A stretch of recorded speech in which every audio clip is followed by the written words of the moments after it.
They thought I was just a helpless widow, living on scraps, powerless. My own son and his wife sold my home right out from under me. $800,000. Gone. Just like that. They had no idea who they were dealing with. Because 3 months later, I became their landlord. And then, I evicted them. This is the story of how I taught my daughter-in-law the most expensive lesson of her life. Sit back and let me tell you what happens when greed meets karma. My name is Sophia Bennett, and before you judge me for what I'm about to tell you, hear me out. This isn't just a story about revenge. It's about respect, about boundaries, about what happens when family forgets that love isn't a transaction. But I'm getting ahead of myself. Let me take you back to the day my world fell apart. It was a Tuesday morning in spring. I remember because the roses my late husband planted were just starting to bloom. He'd been gone 2 years by then, and I still caught myself looking out the window, expecting to see him in the garden. I was arranging my mother's porcelain figurines on the mantelpiece. Each one had a story. The ballerina, a gift from my wedding day. The shepherd, from our trip to Switzerland in 1989. That's when my phone rang. Maya, my daughter-in-law. Something cold settled in my chest before I even answered. Mother's intuition, maybe. Or just experience with Maya's particular brand of cheerfulness. Sophia, we need to talk. Liam and I have made an important decision about your living situation. Living situation, not your home. Not the house where you raised your son. Living situation. Like I was a problem to be solved. We've sold the house, she continued. The words tumbled out faster, rehearsed. The market was perfect, and honestly, it's too much space for one person. We found you a lovely assisted living facility. My fingers tightened around the phone. You sold my house? Well, technically, Edward inherited it, so legally, it's his house. The papers went through last week. You have 60 days to vacate. 60 days. We got $800,000 for it. Can you believe it? We're finally going to get that lake house we've been dreaming about. You understand, don't you? You'll be so much happier somewhere with people your own age. After she hung up, I sat in the silence of that house. The house where I'd nursed my husband through cancer. Where I'd celebrated 32 Christmases, where every corner held a memory she'd just sold for a lake house. But here's what Maya didn't know. She didn't know about the safe deposit box downtown, or the investment accounts my husband and I had carefully hidden from our spendthrift son. She didn't know that the Poor Widow Act, that was deliberate, a test. A test they'd just failed, spectacularly. I picked up my phone and dialed my lawyer. Ethan, it's Sophia Bennett. I need you to find out who owns the apartment at 1247 Riverside Drive, Unit 802. And Ethan, I need you to do it quietly. 3 days later, I was packing boxes in the attic when Ethan called back, sorting through decades of accumulated life. Every box a reminder of what I was being forced to leave behind. The apartment is owned by Riverside Luxury Properties, LLC, he said. But here's where it gets interesting. The LLC is actually a holding company. The real owner is a private investor named James Whitmore, based in Portland. Bought the building 2 years ago as part of a portfolio. Never even visited the property. Would Mr. Whitmore be interested in selling? Ethan went quiet. Sophia, What are you planning? Justice, Ethan. I'm planning justice. Can you reach out to him? I'm prepared to offer 20% above market value. Cash deal, closed within 2 weeks. That unit is worth about $400,000. You're talking about nearly $500,000. I know exactly what I'm talking about. Make the offer. I hung up and went back to packing. In a box of Liam's childhood drawings, I found a Mother's Day card he'd made when he was 7. Construction paper and crayon hearts. To the best mom in the world. I wondered when he'd stopped meaning it. Mr. Whitmore accepted my offer within 48 hours. That's the thing about having money. Real money. It opens doors other people don't even know exist. By the end of the week, I owned Unit 802 at 1247 Riverside Drive. Maya and Liam's penthouse apartment. Floor-to-ceiling windows. Panoramic city views. The apartment they'd been posting about on social media for 2 years. They had no idea, of course. The sale was conducted through a subsidiary Ethan created. Paperwork buried in legal entities and trust agreements. To Maya and Liam, nothing had changed. They were still living their dream life, still planning their lake house renovation, still spending my home's sale money on Italian leather furniture and weekend trips to wine country. Meanwhile, I moved into a modest one-bedroom rental across town. Ethan protested. "You have enough money to buy a mansion, Sophia." But I needed them to think I'd been defeated. I needed them comfortable, unsuspecting. 6 weeks later, the closing documents from the sale of my family home arrived. By courier. Not even the decency of a phone call, just papers and a brief note. "Hope you're settling in well at Meadowbrook Senior Living. We'll visit soon.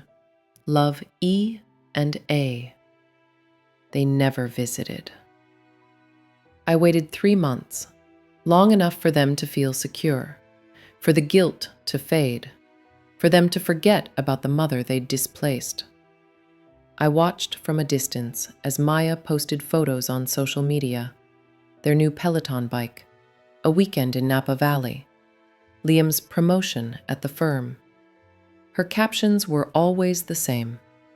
Manifestation talk, gratitude, abundance. When you put positive energy into the universe, abundance flows back to you. The abundance she was experiencing, of course, was built on my suffering. Or so she thought. On a Tuesday morning in October, I had Ethan send the notice. Delivered by a professional process server, the same way they'd kicked me out of my own home. Notice to vacate. You are hereby notified that your tenancy at 1247 Riverside Drive, Unit 802, will be terminated effective 60 days from the date of this notice. The property owner intends to occupy the unit for personal use. I imagined Maya opening that envelope over her morning latte, watching the color drain from her face. The phone call came within the hour. "Sophia, it's Maya. Have you heard from Liam? Something insane is happening. We're being evicted. Can you believe it? After everything we've put into this place, the landlord is just kicking us out. How terrible. After everything you've invested, we're going to fight it, obviously. Edward's lawyer says we have rights, but I can't believe someone would do this. It's so cruel. We have nowhere to go." The irony was clearly lost on her. "What about the lake house?" I asked innocently. Silence. Then her voice cracked. "We haven't closed on that yet." And we've spent so much on renovations here and the furniture, and this is a nightmare. I'm sorry to hear that. Then darker, and I was sorry. Not sorry enough to stop, but sorry that it had come to this. Sorry that my son had married a woman who couldn't see past her own reflection. Observational, slightly cruel satisfaction. The next 60 days were exquisite torture. I didn't reveal myself, not yet. I simply watched as their perfect life began to crack. Liam called me for the first time in months. His voice was tight with stress. "Mom, we have a situation. Maya and I need to find a new place, and the market is insane right now. I know things have been complicated, but could we possibly borrow? Liam, I'm living on a fixed income in a one-bedroom apartment. Surely you remember." "Right, of course. I just thought maybe you had something saved." "I did. I had a home." He hung up without saying goodbye. Through Ethan, I learned they'd hired 3 different lawyers, all of whom told them the same thing. The eviction was legal. The owner had every right to reclaim the property for personal use. Maya's social media went dark. The gratitude posts stopped. The manifestation quotes disappeared. Instead, I heard she'd been spotted at viewings for apartments far below their previous standard. 1-bedrooms in unfashionable neighborhoods, buildings without doormen.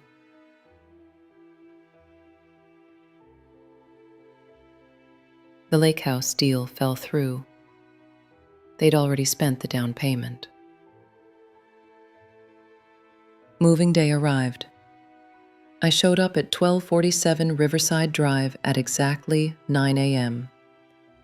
Ethan had informed them that the new owner would be conducting a final walkthrough. They were required to be present to hand over keys. I took the elevator to the 8th floor, walked down that carpeted hallway, knocked on the door of what was now my apartment. Maya answered. She'd lost weight. Dark circles shadowed her eyes. Behind her, I could see their belongings in boxes, their Italian leather couch wrapped in plastic. "Mrs. Chen, what are you doing here?" "I'm conducting the walkthrough. I'm the new owner." I watched the realization hit her in stages. First, confusion, then disbelief, then a dawning horror that started in her eyes and spread across her face like spilled ink. "You? But how? You're living in... You said you didn't have..." I lied. Or rather, I let you believe what you wanted to believe, that the widow was helpless, that you could take whatever you wanted without consequences. Liam appeared behind her. For a moment, I saw the little boy who'd made me crayon cards. Then his face hardened. "This is revenge. This is illegal. You can't..." "I can, and I did. Everything was done properly, legally, exactly as you did it to me. The difference is, I actually own this property. You never owned my home, Liam. That house was in my name, protected by a trust your father and I established before he died. You forged documents and committed fraud. I chose not to press charges out of love for my son. Don't make me regret that decision." "The house, but the money..." Clinical, matter of fact. "The money from the fraudulent sale is in an escrow account, held by my attorney, pending criminal investigation. You can either return every penny and face no charges, or you can keep it and I'll prosecute. Your choice." "Liam, Mom, please. We didn't know. We thought it was legally mine. The inheritance was not yours to take. And now you'll learn what it feels like to have everything stripped away by someone you trusted." Maya was crying now, mascara tracking down her cheeks. "Where are we supposed to go?" I pulled an envelope from my purse and handed it to her. That's my old rental. 1 bedroom, modest neighborhood. The first month is paid. After that, you're on your own. I suggest you both find employment that doesn't depend on inheritance fraud and financial manipulation. 6 months passed. I sold my old house, legitimately this time. I couldn't live with those memories anymore. Instead, I bought a beautiful condo with a view of the river. My choice, my money, my terms. Ethan handled the aftermath. Liam and Maya returned every cent, signed affidavits, agreed to never contest the matter. They were living in my old rental, both working now. Liam at a smaller firm with a fraction of his previous salary. Maya in retail, a humbling she'd probably needed for years. My phone rang one evening. Liam's name appeared on the screen. I hesitated, then answered. Small, uncertain, genuine. Mom? I don't expect you to forgive me. I don't expect anything. I just wanted to say, we're sorry. Maya's in therapy. I'm in therapy. We're learning things about ourselves that are hard to face. I'm glad to hear that. The apartment. When we were leaving, Angela found something. A box you'd left in the utility closet. I'd placed it there deliberately, of course. A box full of Edward's childhood drawings, photos of our family, that card that read, "To the best mom in the world." Seeing those things, remembering who we used to be, who you raised me to be, it broke something in both of us. In a good way. We'd become people I don't recognize, people you wouldn't have raised. I want to choose to change. We both do. I know it might take years, but I'd like to try, to earn back even a fraction of your respect. I thought about my mother's porcelain dancer, forever frozen mid-pirouette, suspended between movements, between one moment and the next. That's where we all live, really, between who we were and who we'll become. Come to dinner Sunday, I said finally. 6 o'clock. And Liam, bring flowers. Your father always brought flowers. After I hung up, I sat in the silence of my new home, where every corner would hold new memories. Perhaps some of them would even be good. Justice, I'd learned, isn't always about punishment. Sometimes it's about teaching people to see themselves clearly enough that they punish themselves. And sometimes, if you're very lucky, it's about the possibility that people can grow beyond the worst thing they've ever done. But I still keep my lawyer on speed dial, just in case. Because here's what I want you to understand. Respect isn't something you can buy with $800,000. Trust isn't rebuilt with apologies alone. And family, real family, that's earned through actions, not blood. My son and his wife had to lose everything to learn what actually mattered. I hope they remember the lesson. And I hope you do too.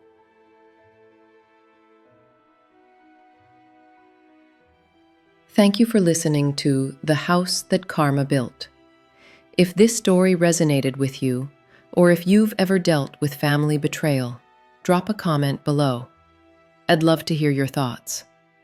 And remember, karma doesn't need your help, but sometimes it appreciates a little nudge in the right direction. Until next time, treat your family well. because you never know who's actually holding the keys.